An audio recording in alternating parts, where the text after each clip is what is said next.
Hello mga kalingap! Welcome back muli sa aking YouTube channel.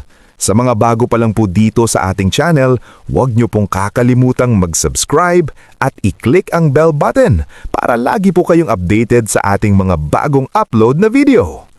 At syempre mga kalingap, patuloy po nating suportahan ang buong Team Kalingap sa pangunguna ni na Kuya Val Santos Matubang, Ate Edna Vlog at syempre ang Kalingap Rab.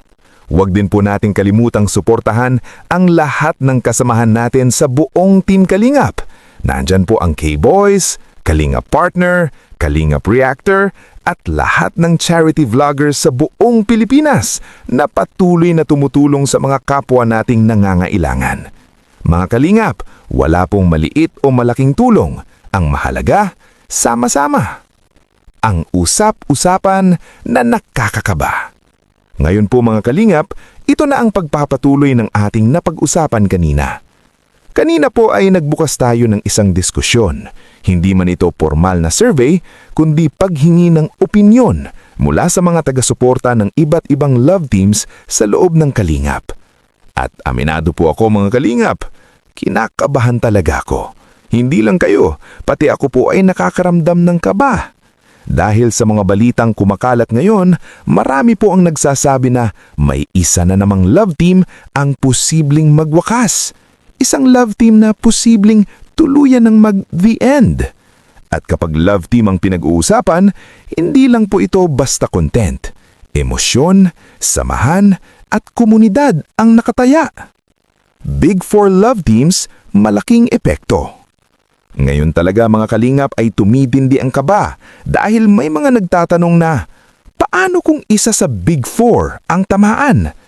Alam naman po natin mga Kalingap kung ano ang Big Four. Jomcar, Edsy, Mikris at Franjoy na humahabol na rin talaga. Iba po ang level ng suporta ng mga love team na ito. Hindi lang fans, komunidad, pamilya at buong fandom ang nabuo. Kaya kung isa sa kanila ang matatapos, siguradong malaki ang impact. Ngayon po, ang ating pag-uusapan, ang Edsy. Kanina po ay narinig na natin ang opinyon ng mga supporters ng Jomcar.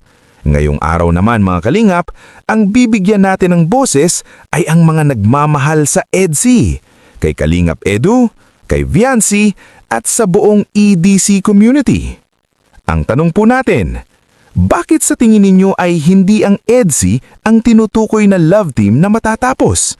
At bakit hindi dapat ang Edsy ang magwakas? Makikita po natin sa comment section, halo-halo ang opinyon. May supporters ng Jomcar, Edsy, Mikris, Franjoy, lahat may kanya-kanyang paliwanag. Kaya ang ginawa po natin ay hiniwalay natin ang diskusyon para bawat love team ay may karoon ng sariling spasyo na maipahayag ang kanilang saloobin, paliwanag at damdamin. Walang banggaan, walang away, malinaw at maayos. Konting background sa Edsy. Ngayon po, hayaan niyo akong magbigay ng konting personal na background lalo na kay Papa Eds. Mga Kalingap, matagal ko na pong kilala si Papa Eds. Halos 6 na taon na kaming magkakilala, mula 2020 hanggang ngayon. Magkakasama po kami noon sa K-Boys on Mission, sabay-sabay sa scouting, sa charity missions, pati sa basketball tournaments ng Kalingap. Magka-team po kami ni Papa Eds. Nagkakasama rin kami bilang magkaibigan. Nagkakakwentuhan, nagkakabanding, nagpupunta pa nga po siya sa bahay. Kaya masasabi ko po mula sa personal kong pagkakakilala, napakabuti at napakalinaw ng intensyon ni Papa Eds. Sa ngayon po ay sa pagkakaalam ko, wala pong ibang babae sa buhay ni Kalingap Edu. Hindi tulad ng ibang nagwawakas na love team na may isyong girlfriend, pamilya o ibang priorities, kay Kalingap Edu po, sa alam ko, si Viancy lamang. Kaya kung pagbabasehan po natin ito, medyo malabo na siya ang tinutukoy na love team na matatapos. Lahat ay naghihintay. Sa totoo lang po mga Kalingap, wala pa ring malinaw na sagot. Wala po kaming hint. Lahat ay nag-aabang sa opisyal na pahayag ni Kalingap Rab. Ang sigurado lang, hindi ito prank. Seryoso ang dahilan at ayon sa mga balita, nakakagulat para sa lahat. Kaya paulit-ulit ko pong paalala, ano man po ang mangyari, huwag nating baguhin ang ating tingin sa K-Boys, sa Leading Man o sa Kalingap Angel. Kung magwakas man ang isang love team, hindi doon nagtatapos ang pagkatao nila. Suporta pa rin po natin ang pagmamahal, suporta at respeto sa bawat individual, Leading Man man, Kalingap Angel o miyembro ng K-Boys. Dahil ang Team Kalingap ay mas malaki kaysa sa anumang love team. Sa aking obserbasyon naman po mga Kalingap, kung EDSI ang pag-uusapan, makikita natin na ang usapan nina Edo at Delcy ay pang future na. Business plans, buhay at mga pangarap na magkasama. Kaya para sa akin, medyo malabo rin na sila ang tinutukoy. Ngayon, kayo naman po, mga solid supporters ng EDC, panahon nyo na para magsalita. Comment down below. Bakit hindi EDC? Bakit hindi dapat sila ang magwakas? Babasahin po natin ang inyong mga komento at malay natin makarating ito kina Kalingap Rob at sa buong team. Sa susunod po, tatanungin naman natin ang supporters ng Micris at pagkatapos ang Franjoy.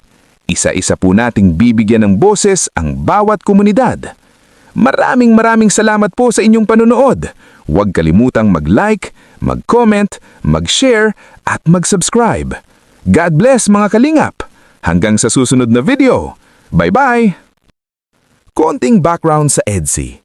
Ngayon po, hayaan niyo akong magbigay ng konting personal na background lalo na kay Papa Eds. Mga Kalingap, matagal ko na pong kilala si Papa Eds. Halos 6 na taon na kaming magkakilala. Mula 2020 hanggang ngayon. Magkakasama po kami noon sa K-Boys on Mission, sabay-sabay sa scouting, sa charity missions, pati sa basketball tournaments ng Kalingap. Magka-team po kami ni Papa Eds. Nagkakasama rin kami bilang magkaibigan, nagkakakwentuhan, nagkakabanding, nagpupunta pa nga po siya sa bahay. Kaya masasabi ko po mula sa personal kong pagkakakilala, napakabuti at napakalinaw ng intensyon ni Papa Eds.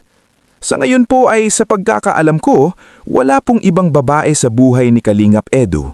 Hindi tulad ng ibang nagwawakas na love team na may isyong girlfriend, pamilya o ibang priorities, kay Kalingap Edu po, sa alam ko, si Viancy lamang.